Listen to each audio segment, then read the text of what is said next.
El punto de encaje. Después de mi encuentro con los aliados, don Juan interrumpió durante varios meses su explicación de la maestría de la conciencia de ser. Cierto día volvió a iniciarla al aclarar un extraño acontecimiento. Don Juan estaba en ese entonces en el norte de México. Ya entrada la tarde llegué a la casa que él tenía ahí y de inmediato me hizo cambiar a un estado de conciencia acrecentada.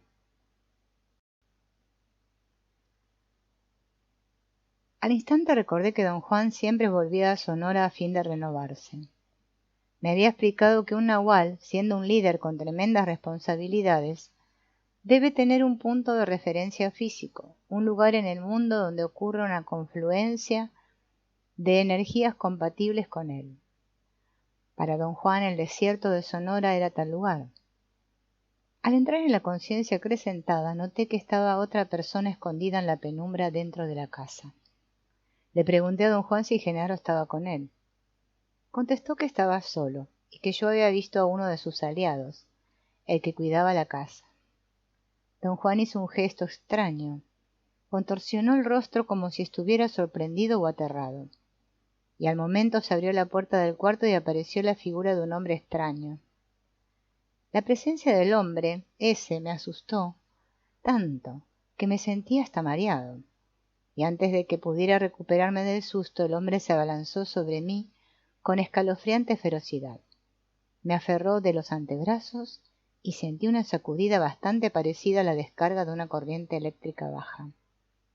Yo estaba entumecido, prisionero de un terror que no podía dispersar. Don Juan me sonreía. Balbuceé y gemí, tratando de pedir auxilio, mientras sentía una sacudida aún mayor. El hombre me apretó con más fuerza y trató de tirarme de espaldas al suelo. Don Juan, sin prisa en la voz, me exhortó a que me serenara y a que no combatiera mi miedo, sino que me dejara llevar por él. «Ten miedo sin estar aterrado», me dijo. Don Juan vino a mi lado y sin intervenir en mi lucha me susurró al oído que debía dirigir toda mi concentración al punto medio de mi cuerpo. A través de los años insistió en que yo midiera mi cuerpo, hasta en milímetros, y estableciera su exacto punto medio, tanto a lo largo como a lo ancho. Siempre había dicho que tal punto es un verdadero centro de energía en todos nosotros. En cuanto hube enfocado mi atención en ese punto medio, el hombre me soltó. Al instante me di cuenta de que no era un ser humano, sino algo que solo tenía una vaga similaridad con el hombre.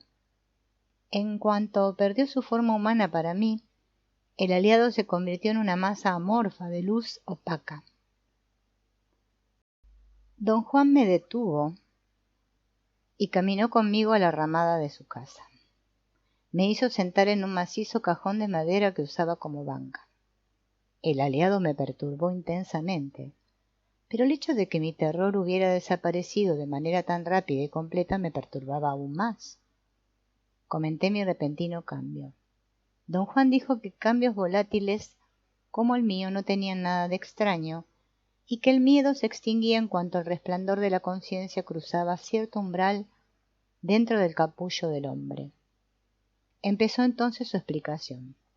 Brevemente delineó las verdades acerca del estar consciente de ser que ya habíamos discutido, que no existe un mundo de objetos, sino solo un universo de campos energéticos que los videntes llaman las emanaciones del águila, y que cada uno de nosotros está envuelto en un capullo que encierra una pequeña porción de estas emanaciones.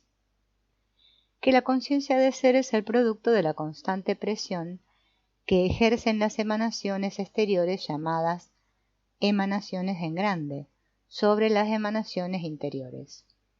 Que la conciencia da lugar a la percepción que ocurre cuando las emanaciones interiores se alinean con las correspondientes emanaciones en grande. La quinta verdad es que la percepción es canalizada porque en cada uno de nosotros hay un factor llamado el punto de encaje, que selecciona emanaciones internas y externas para alinearlas. El determinado alineamiento que percibimos como el mundo es producto del específico lugar en nuestro capullo donde está localizado nuestro punto de encaje. Repitió esto varias veces, dándome tiempo para entenderlo. Como yo no di muestras de haberlo comprendido, dijo que para poder entender y corroborar las verdades del estar consciente de ser no se necesitaba raciocinio sino energía. Yo te dije una vez que tratar con los pinches tiranos ayuda a los videntes a lograr una maniobra de gran sofisticación. Ahora puedo decirte que esa maniobra es mover el punto de encaje. Dijo que percibir un aliado significaba que yo había sacado a mi punto de encaje de su posición acostumbrada. En otras palabras, el resplandor de mi conciencia había pasado cierto umbral, borrando también así mi terror. Y todo esto ocurrió porque tenía yo energía sobrante. Horas más tarde, durante la noche, después de completar una parte de sus enseñanzas para el lado derecho en las montañas vecinas, regresamos a su casa y don Juan me hizo cambiar otra vez de niveles de conciencia. Continuó luego con su explicación y me dijo que para describir la naturaleza del punto de encaje tenía que empezar discutiendo la primera tensión. Dijo que los nuevos videntes examinaron la forma desapercibida en que funciona la primera tensión y al tratar de explicársela a otros arreglaron las verdades de la conciencia de ser en un orden específico. Me aseguró que no todos los videntes son dados a las explicaciones. Por ejemplo, a su benefactor, el nahual Julián, le importaban un comino las explicaciones, pero sí le importaban al nahual Elías, el benefactor del nahual Julián, a quien don Juan tuvo la fortuna de conocer. Entre las largas y detalladas explicaciones del nahual Elías, las breves del nahual Julián y lo que él verá, don Juan llegó a entender y a corroborar esas verdades. Don Juan explicó que para que nuestra primera atención pueda enfocar al mundo que percibimos, tiene que poner en relieve ciertas emanaciones. Las emanaciones seleccionadas provienen de la estrecha banda en la que se localiza la conciencia del hombre. Las emanaciones desechadas aún quedan al alcance de uno, pero permanecen latentes, desconocidas para el hombre por toda la vida. Los nuevos videntes llaman a las emanaciones puestas en relieve el lado derecho, la conciencia normal, el tonal, este mundo, lo conocido, la primera atención. El hombre común lo llama realidad, racionalidad, sentido común. Las emanaciones acentuadas integran una gran porción de la banda del hombre, pero son solo una pequeña parte del espectro total de emanaciones presentes dentro del capullo. Las emanaciones desechadas, aún dentro de la banda del hombre, son consideradas como el preámbulo de lo desconocido. Lo desconocido, propiamente dicho, consiste del resto de las emanaciones, que no son parte de la banda humana y que jamás son acentuadas. Los videntes las llaman la conciencia del lado izquierdo, el nahual, el otro mundo, lo desconocido, la segunda atención. Este proceso de poner en relieve ciertas emanaciones, continuó don Juan, fue descubierto y practicado por los antiguos videntes. Se dieron cuenta de que un hombre nahual o una mujer nahual, por el hecho de tener más energía que el hombre común, pueden empujar el resplandor de la conciencia y sacarlo de las emanaciones acostumbradas y moverlo a las emanaciones vecinas. Ese empujón es conocido como el golpe del nahual. Don Juan dijo que este movimiento forzado tuvo una aplicación práctica para los antiguos videntes, quienes la usaron para mantener sojuzgados a sus aprendices. Mediante ese golpe elevaban a sus aprendices a un agudísimo estado de conciencia acrecentada y los transformaban en seres extremadamente impresionables, mientras permanecían indefensos y moldeables. Los antiguos videntes les enseñaban aberrantes técnicas de hechicería que convertían a los aprendices en hombres siniestros, iguales a sus maestros. Los nuevos videntes utilizaron la misma técnica, pero en vez de usarla para propósitos sórdidos, la usaron para guiar a sus aprendices en la investigación de las posibilidades totales del hombre. Don Juan explicó que el golpe del nahual tiene que darse en un punto preciso, en el punto de encaje, y que el lugar exacto de este punto varía en grados minúsculos de persona a persona. También el golpe lo tiene que dar un nahual que ve. Me aseguró que es igualmente inútil tener la fuerza de un nahual y no ver, como ver y no tener fuerza de un nahual. En ambos casos, los resultados son simplemente golpes en la espalda. Un vidente podría dar golpes en el punto preciso una y otra vez, sin tener la fuerza para mover la conciencia, y un nahual que no ve no podría golpear a propósito el punto preciso. Dijo también que los antiguos videntes descubrieron que el punto de encaje no se encuentra en el cuerpo físico, sino en la concha luminosa, en el capullo. El nahual identifica ese punto por su intensa luminosidad y más que golpearlo lo empuja. La fuerza del empujón crea una hendidura en el capullo y se siente como un golpe en el omóplato derecho. Un golpe que saca todo el aire de los pulmones. ¿Existen diferentes tipos de hendiduras?, le pregunté. Solo hay dos tipos. Uno es una concavidad y el otro es una grieta. Cada cual tiene un efecto distinto en el estar consciente de ser. La concavidad es una característica provisional y crea un cambio también provisional. Pero la grieta es una característica profunda y permanente del capullo y por consiguiente produce un cambio permanente.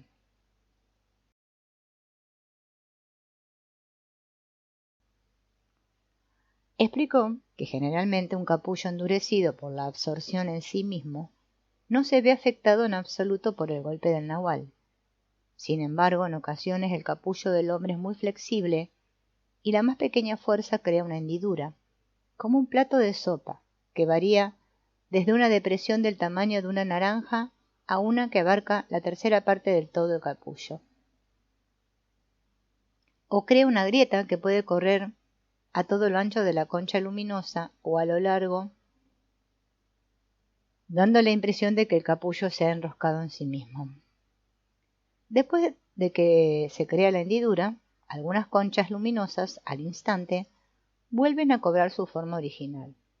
Otras retienen la hendidura durante horas o incluso durante días enteros, pero al final recobran su configuración. Y hay otras en las que se forma una hendidura tan firme e inafectable que requiere de otro golpe del nahual en un área circunvecina para restaurar su forma original. Y algunas nunca más pierden la hendidura una vez que la reciben. No importa cuántos golpes reciban de un nahual, jamás recobran sus formas ovoides. Don Juan dijo que al desplazar el resplandor de la conciencia, la hendidura agranda el área de la primera atención. La hendidura presiona a las emanaciones interiores y los videntes pueden ver cómo la fuerza de esa presión hace que el resplandor de la conciencia brille sobre otras emanaciones en otras áreas que generalmente son inaccesibles para la primera atención. Le pregunté si el resplandor de la conciencia se ve solo en la superficie del capullo luminoso. No, me contestó de inmediato. Pareció perderse en sus pensamientos. Después de varios minutos contestó mi pregunta. Dijo que normalmente el resplandor de la conciencia de ser era visto en la superficie del capullo de todos los seres conscientes.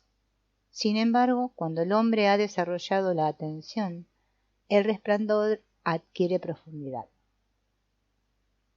En otras palabras, es transmitido de la superficie del capullo a un número considerable de emanaciones del interior. Los antiguos videntes sabían lo que hacían cuando manejaban el resplandor de la conciencia. Se dieron cuenta de que creando una hendidura podían forzar el resplandor de la conciencia, ya que resplandecen las emanaciones interiores del capullo, a extenderse a las emanaciones vecinas.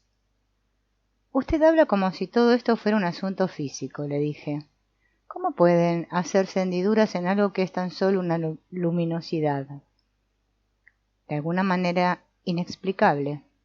Es un asunto de una luminosidad que crea una hendidura en otra luminosidad. Tu defecto es seguir pegado al inventario de la razón. La razón no trata al hombre como energía. La razón trata con instrumentos que crean energía, pero jamás se le ha ocurrido seriamente a la razón que somos mejores que instrumentos. Somos organismos que crean energía. Somos una burbuja de energía. Por eso nos resulta tan jalado de los cabellos el que una burbuja de energía hiciera una hendidura en otra burbuja de energía. Dijo que el resplandor de la conciencia, movido por la hendidura, debería llamarse realmente atención provisionalmente acrecentada, porque acentúa emanaciones que están tan próximas a las habituales que el cambio es mínimo. Pero a pesar de ser mínimo, el cambio produce una mayor capacidad para concentrarse, comprender y aprender. Los videntes sabían con exactitud cómo usar esta mejora cualitativa. Vieron que, después del golpe del nahual, brillaban de repente con más fuerza solo las emanaciones que rodean a aquellas que utilizamos cotidianamente.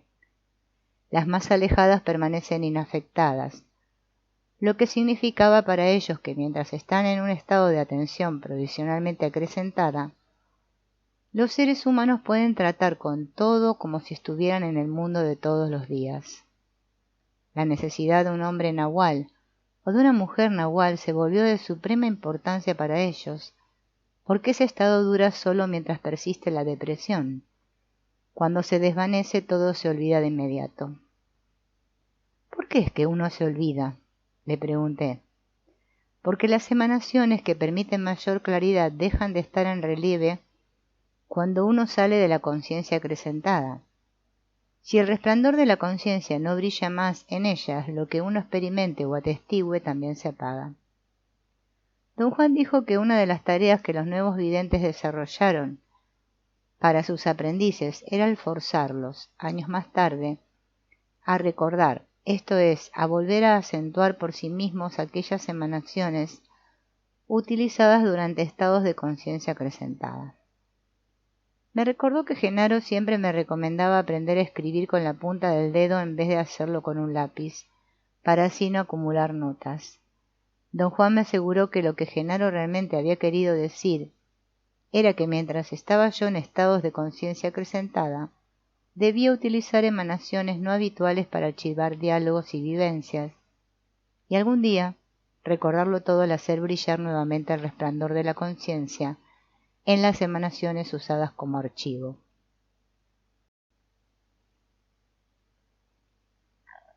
Prosiguió explicando que un estado de conciencia acrecentada es visto no sólo como un resplandor que abarca mayor profundidad dentro de la forma ovoide de los seres humanos, sino también como un resplandor más intenso en la superficie del capullo.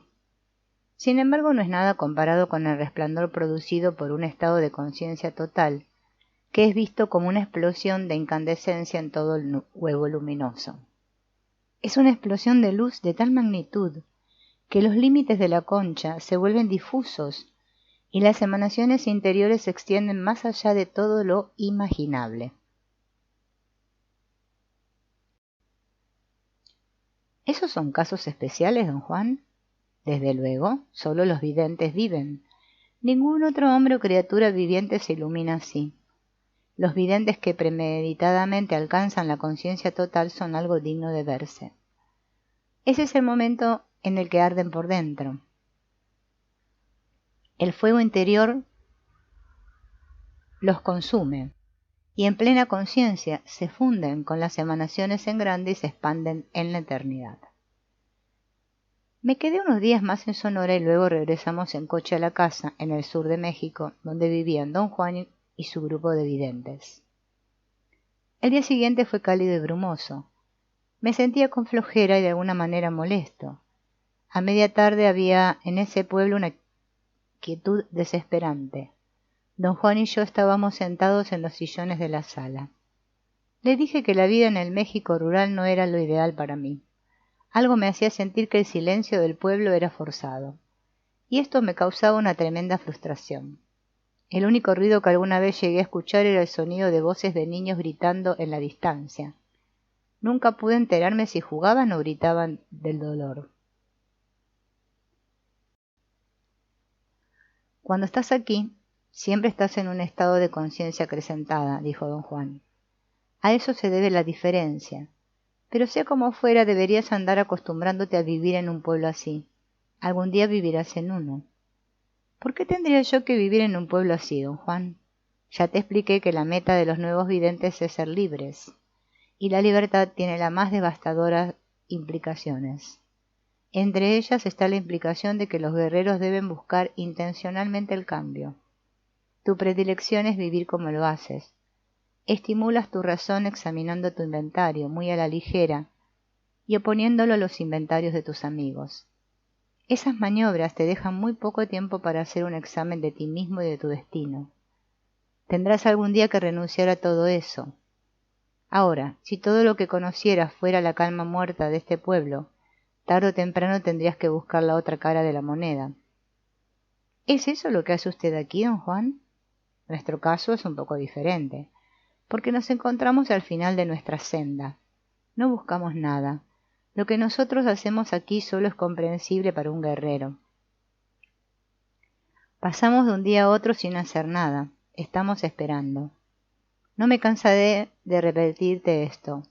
Sabemos qué estamos esperando y sabemos lo que estamos esperando. Estamos esperando que nos llegue la libertad. Y ahora que lo sabes, volvamos a nuestra discusión. En general, cuando nos encontrábamos en ese cuarto, no nos interrumpía nadie, y don Juan siempre decidía la duración de nuestras sesiones. Pero esta vez alguien tocó la puerta. Genaro entró y tomó asiento. Yo no había visto a Genaro desde la noche en que precipitadamente salimos de su casa y lo abracé. Genaro tiene algo que decirte, dijo don Juan. Ya te he dicho que él es un maestro de arte de manejar la conciencia. Ahora te puedo decir lo que todo eso significa. Genaro puede hacer que el punto de encaje penetre a mayor profundidad en el huevo luminoso después de que el punto ha sido movido de su posición por el golpe del nahual. Explicó que Genaro había empujado mi punto de encaje incontables veces, una vez que estaba yo en la conciencia acrecentada, como aquel día que fuimos a la gigantesca roca plana. Genaro había hecho entonces que mi punto de encaje se moviera dramáticamente hacia el lado izquierdo, tan dramáticamente que hasta resultó algo peligroso. Don Juan dejó de hablar y pareció dispuesto a cederle la palabra a Genaro. Movió la cabeza, como dándole una señal a Genaro para que dijera algo. Genaro se incorporó y vino a mi lado. Las llamas son muy importantes. ¿Recuerdas aquel día en que estábamos sentados en aquella gran roca plana y yo te hice mirar el reflejo de la luz del sol en un pedazo de cuarzo? Cuando lo mencionó recordé al instante. Aquel día, justo cuando don Juan había dejado de hablar, Genaro señaló la refracción de luz que atravesaba un pedazo de cuarzo pulido que sacó de su bolsa y colocó sobre la roca. De inmediato el brillo del cuarzo atrajo mi atención, y eso era todo. En el siguiente instante estaba yo de cuclillas en la roca mientras don Juan, también de cuclillas a mi lado, me miraba con un gesto de preocupación. Estaba a punto de decirle a Genaro lo que había recordado cuando él comenzó a hablar. Acercó sus labios a mi oído y señaló una de las 2 lámparas de gasolina que estaban en el cuarto. Mira la llama, dijo. En ella no hay calor. Es llama pura. La llama pura puede llevarte a las profundidades de lo desconocido. Conforme hablaba, comencé a sentir una extraña presión. Era una pesadez física. Me zumbaban los oídos. Mis ojos lagrimearon al punto de que apenas podía distinguir la forma de los muebles. Mi visión parecía estar totalmente fuera de foco. Aunque tenía abiertos los ojos, ya no podía ver la intensa luz de las lámparas de gasolina. A mi alrededor todo era oscuridad. Había rayos de fosforescencia color verde amarillento que iluminaban oscuras nubes en movimiento. Luego, tan abruptamente como oscureció, aclaró. No podía determinar dónde estaba. Parecía que flotaba como un globo. Estaba solo. Tuve un momento de terror y mi razón se apresuró a elaborar una explicación racional. Genaro me había hipnotizado usando la llama de la lámpara de gasolina. Me sentí casi satisfecho. Floté sin agitación, tratando de no preocuparme. Pensé que una forma de evitar la preocupación era concentrarme en las fases que tendría que atravesar para despertar. Lo primero que noté fue que yo no era yo mismo. No podía mirar realmente a nada porque no tenía nada con qué mirar. Cuando hice un esfuerzo por examinar mi cuerpo me di cuenta de que solo podía tener conciencia, y sin embargo era como si, desde una gran altura, contemplara un espacio infinito. Había portentosas nubes de luz brillante y masas de oscuridad. Ambas estaban en movimiento. Vi claramente a una onda de resplandor ambarino que venía hacia mí como una enorme y lenta ola marina. Supe en ese instante que yo era como una boya flotando en el espacio y que la ola iba a alcanzarme y a arrastrarme con ella. Lo acepté como algo inevitable, pero justo antes de que me envolviera, ocurrió algo completamente inesperado. Un viento fuertísimo me sacó del camino de la ola. La fuerza de ese viento me arrastró con tremenda velocidad. Atravesé un inmenso túnel de intensas luces coloridas. Mi visión se borró completamente. Luego sentí que despertaba, que había vivido un sueño hipnótico provocado por Genaro. El próximo instante estaba de vuelta en el cuarto con don Juan y Genaro. Dormí la mayor parte del día siguiente. Entrada la tarde, don Juan y yo volvimos a reanudar nuestra discusión. Hablé con Genaro más temprano, pero se negó a comentar mi experiencia. Anoche Genaro empujó de nuevo tu punto de encaje, me dijo don Juan. Pero como siempre el empujón fue demasiado fuerte. Con ansia le relaté a don Juan el contenido de mi visión. Sonrió, obviamente aburrido. Tu punto de encaje se alejó de su posición normal, me dijo, y eso te hizo percibir emanaciones que no son percibidas comúnmente. Parece muy fácil, ¿verdad? Y sin embargo es un logro supremo. Los nuevos videntes casi se extinguieron tratando de examinarlo. Explicó que por dos razones nosotros, los seres humanos, ponemos de relieve ciertas emanaciones para percibirlas. La primera y más importante es porque nos han enseñado que esas emanaciones son perceptibles.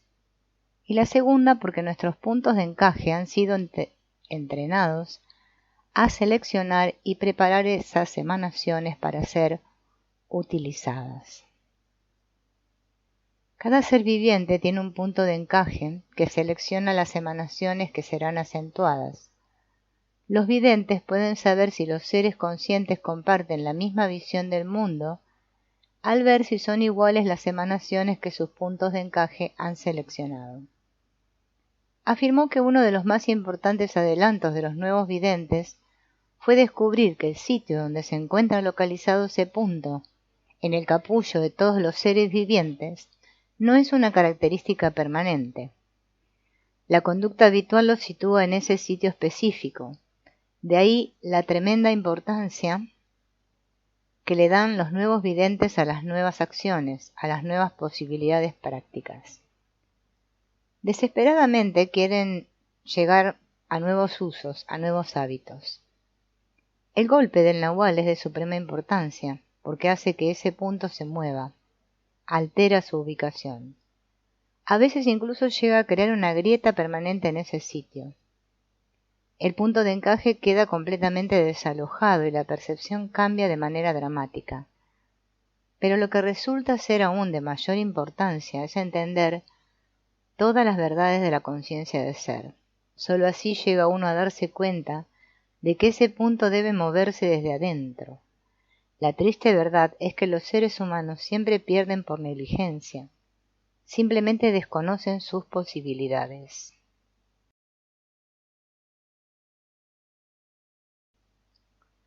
¿Cómo puede uno lograr ese movimiento desde adentro?, le pregunté. Los nuevos videntes dicen que la técnica es la comprensión. Afirman que en primer lugar uno debe saber a ciencia cierta que todo lo perceptible emana del sitio específico donde se localiza nuestro punto de encaje. Una vez entendido esto, podemos desplazar el punto de encaje casi a voluntad, como consecuencia de nuevos hábitos. Le pedí que aclarara el tema de tener nuevos hábitos. Yo no lo entendía. El punto de encaje del hombre aparece en torno a un área definida, en el capullo, porque así lo decreta el águila. Pero el sitio preciso donde se fija queda determinado por los hábitos, por los actos repetitivos. Primero aprendemos que puede situarse allí y después nosotros mismos le ordenamos que ahí se sitúe. Nuestro comando se convierte en el comando del águila y el punto queda fijo en ese sitio. Considera esto con cuidado. Nuestro comando se convierte en el comando del águila. Por tal hallazgo los antiguos videntes pagaron carísimo. Una vez más aseveró que los antiguos videntes nunca entendieron lo que hacían. Desarrollaron miles de las más complejas técnicas de brujería y jamás supieron que sus procedimientos, por más intrincados que hubieran sido, solo servían para romper la estabilidad de sus puntos de encaje y hacerlos desplazarse. Le pedí que me explicara mejor lo que había dicho. Te mencioné una vez que la brujería es algo como entrar en un callejón sin salida. Lo que quería decir era que las prácticas de brujería no tienen ningún valor intrínseco. Su valor es indirecto. Su verdadera función es hacer que el punto de encaje se desplace al lograr que la primera atención abandone momentáneamente su control sobre ese punto. Los nuevos videntes se dieron cuenta del verdadero papel que jugaban esas prácticas de brujería y decidieron pasarlas por alto e ir directamente a hacer que sus puntos de encaje se desplazaran, evitando así todas las demás tonterías de rituales y encantamientos. Sin embargo, en cierto momento los rituales y los encantamientos son realmente necesarios. Yo personalmente te he iniciado en todo tipo de rituales y encantamiento, pero solo con objeto de permitir que tu primera atención salga de la absorción en sí misma. Esa absorción es la que crea la fuerza que mantiene el punto de encaje rígidamente fijo. Agregó que los rituales y los encantamientos, siendo repetitivos, obligan a la primera atención a liberar una porción de la energía empleada en contemplar el inventario humano, y el punto de encaje pierde así su rigidez. ¿Qué le ocurre a las personas cuyos puntos de encaje pierden rigidez?, le pregunté. Si no son guerreros, creen que se están volviendo locos, como te pasó a ti en cierta época, cuando creías que te habías desquiciado. Si son guerreros, saben que ya los agarró la locura, pero esperan con paciencia. Saben a ciencia cierta que el tener cordura y sentido común solo significa que el punto de encaje está fijo y rígido en su posición habitual. Cuando se mueve, pues no está desquiciado. Sin más ni más.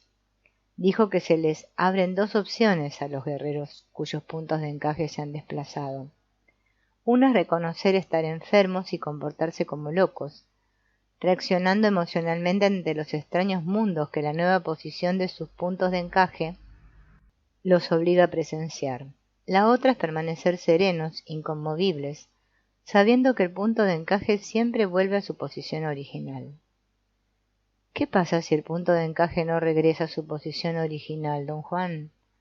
En ese caso, esos sujetos están perdidos, o están incurablemente locos porque sus puntos de encaje jamás podrían rearmar la percepción del mundo que conocemos, o son incomparables videntes que han comenzado su movimiento hacia lo desconocido. ¿Qué determina el que sea una cosa o la otra? La energía, la impecabilidad. Los guerreros impecables no pierden la razón, permanecen intactos. Te he dicho muchas veces que los guerreros impecables pueden ver mundos horripilantes, y sin embargo en su trato cotidiano nadie lo notaría. Hablan y ríen con sus amigos o con extraños como si nada hubiera ocurrido. Me sentí obligado a explicarle una vez más algo que le había contado ya muchas veces. Lo que me hizo pensar que había perdido la razón fueron una serie de extrañísimas experiencias sensoriales que tuve como efectos posteriores a la ingestión de plantas alucinógenas.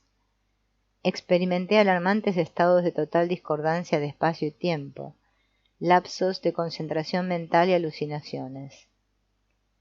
Bajo todos los puntos de vista cotidianos, de hecho, estabas perdiendo la razón. Pero, desde el punto de vista de los videntes, si la hubieras perdido, no habrías perdido gran cosa. Para un vidente, la razón no es más que la autorreflexión del inventario del hombre. Si uno pierde esa autorreflexión, pero no pierde los cimientos, uno vive de verdad una vida infinitamente más interesante, variada y fuerte.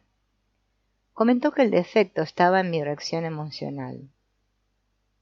Ella me impidió comprender que la rareza de cada una de mis experiencias sensoriales estaba determinada por la profundidad a la que se había movido mi punto de encaje dentro de la banda de las emanaciones del hombre. Me quejé de que no podía entender lo que me explicaba, porque la configuración que él llamaba la banda de las emanaciones del hombre me resultaba incomprensible. La había visualizado como una cinta colocada sobre la superficie de una pelota. Dijo que llamarla una banda era falso y que iba a usar una analogía para ilustrar lo que quería decir. Explicó que la forma luminosa del hombre es como una bola de queso blanco que tiene inyectado un grueso disco de un queso más oscuro. Me miró y se rió. Sabía que no me gustaba el queso. Hizo un diagrama sobre un pequeño pizarrón. Dibujó una forma ovoide y la dividió en 4 secciones longitudinales, diciendo que de inmediato borraría las líneas divisorias porque las había dibujado solo para darme una idea de dónde se localizaba la banda en el capullo del hombre. Subrayó la línea entre la primera y la segunda sección y borró las otras líneas divisorias. Explicó que la banda era un disco de queso amarillo que había sido insertada en la bola de queso blanco. Ahora bien, si esa bola de queso blanco fuera transparente, tendrías la réplica perfecta del capullo del hombre. El queso amarillo penetra completamente al interior de la bola de queso blanco. Es un disco que va de la superficie de un lado a la superficie del otro. El punto de encaje del hombre se localiza bastante arriba en la superficie del capullo, a 3/4 partes, hacia la parte superior del capullo. Cuando el nahual presiona ese punto de intensa luminosidad, el punto se desplaza al interior del disco de queso amarillo. La conciencia acrecentada sucede al momento en que el intenso resplandor del punto de encaje enciende las emanaciones dormidas en la profundidad del disco de queso amarillo. Ver que el resplandor del punto de encaje se desplaza hacia el interior de ese disco da la sensación de que se mueve hacia la izquierda sobre la superficie del capullo. Repitió su analogía 3 o 4 veces, pero yo no la entendía, y tuvo que explicarla aún más. Dijo que la transparencia del huevo luminoso crea la impresión de un movimiento hacia la izquierda, cuando en esencia cada movimiento del punto de encaje es hacia las profundidades, hacia el centro del huevo luminoso, dentro del grosor de la banda del hombre. Comenté que lo que decía me daba la impresión de que los videntes usan los ojos cuando ven que se mueve el punto de encaje. El hombre no es lo que no se puede conocer, dijo. La luminosidad del hombre puede verse casi como si uno usara solamente los ojos. Explicó que definitivamente los antiguos videntes habían visto el movimiento del punto de encaje, pero jamás se les ocurrió que era un movimiento en hondo. En vez de eso se guiaron por lo que veían y acuñaron la frase movimiento hacia la izquierda, que los nuevos videntes conservaron aunque sabían que era erróneo llamarlo así. Dijo también que en el curso de mi actividad con él yo había hecho desplazar a mi punto de encaje incontables veces, como estaba sucediendo en aquel preciso momento.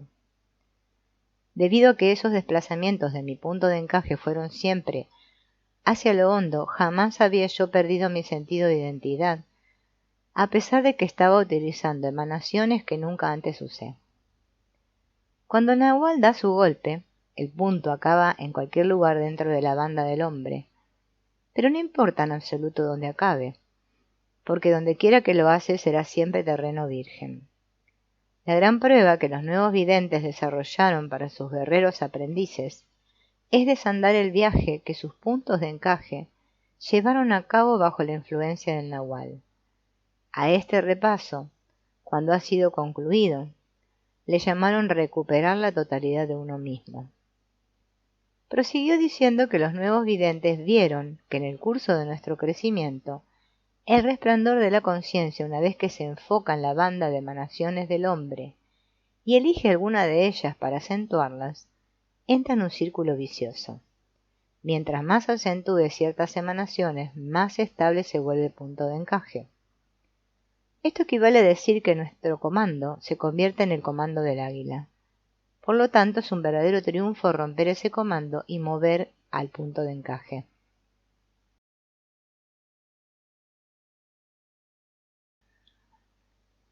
Don Juan dijo que también el punto de encaje es responsable de que la primera atención perciba en términos de racimos. Un ejemplo de un racimo de emanaciones que recibe énfasis al unísono es lo que percibimos como el cuerpo humano.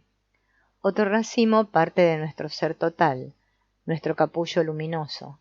Jamás recibe énfasis y queda relegado al olvido porque el efecto del punto de encaje no es tan solo el hacernos percibir racimos de emanaciones, sino también hacernos ignorarlos. Insistí que me diera una explicación más amplia de los racimos perceptibles. Me contestó que solo podía agregar que el punto de encaje es como un imán luminoso que irradia un resplandor que automáticamente agrupa haces de emanaciones a donde quiera que se mueve dentro del capullo. Cuando estos racimos se alinean, como racimos, con las emanaciones en grande, percibimos el mundo que conocemos. El agrupamiento de emanaciones se lleva a cabo aún cuando los videntes tratan con emanaciones que nunca se usan diariamente. Cada vez que son acentuadas, las percibimos igual que percibimos los racimos de la primera atención. Uno de los más grandes momentos de los nuevos videntes fue cuando se encontraron que lo desconocido era tan solo las emanaciones desechadas por la primera atención. Este descubrimiento fue la gloria de los nuevos videntes porque virtió nueva luz sobre lo desconocido. La enormidad de lo desconocido es casi sin límites, pero aún en esa enormidad el resplandor del punto de encaje agrupa emanaciones. Lo que no se puede conocer, por otra parte, es una eternidad donde nuestro punto de encaje no tiene manera alguna de agrupar nada.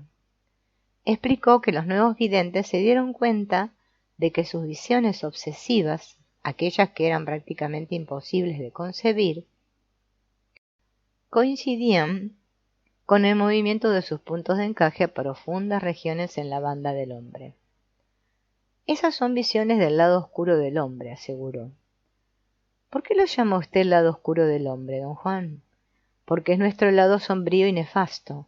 No es tan solo lo desconocido, sino lo que nadie quiere conocer. ¿Qué pasa con las emanaciones que están dentro del capullo, pero fuera de los límites de la banda del hombre? ¿Pueden percibirse? Sí, pero de maneras verdaderamente indescriptibles. No son de lo desconocido humano, como en el caso de las emanaciones desechadas en la banda del hombre, sino lo desconocido, casi inconmensurable, donde las características humanas no figuran para nada. En realidad es un área de tan abrumadora inmensidad que los videntes más extraordinarios se verían en dificultades para describirla. Insistí, una vez más, que a mí me parecía que el misterio obviamente radica dentro de nosotros. El misterio queda fuera de nosotros, me dijo. En nuestro interior solo tenemos emanaciones que intentan romper el capullo. Y de una manera u otra este hecho nos aberra, ya seamos hombres comunes o guerreros. Solo los nuevos videntes pueden superar esto. Luchan por ver. Y a través de los desplazamientos de sus puntos de encaje, llegan a darse cuenta de que el misterio es percibir. No tanto lo que percibimos, sino lo que nos hace percibir. Te he mencionado que los nuevos videntes creen que nuestros sentidos son capaces de captar todo. Creen esto porque ven que es la posición del punto de encaje la que dicta lo que perciben nuestros sentidos. Si el punto de encaje alinea otras emanaciones interiores diferentes a las normales, los sentidos humanos perciben de manera inconcebibles.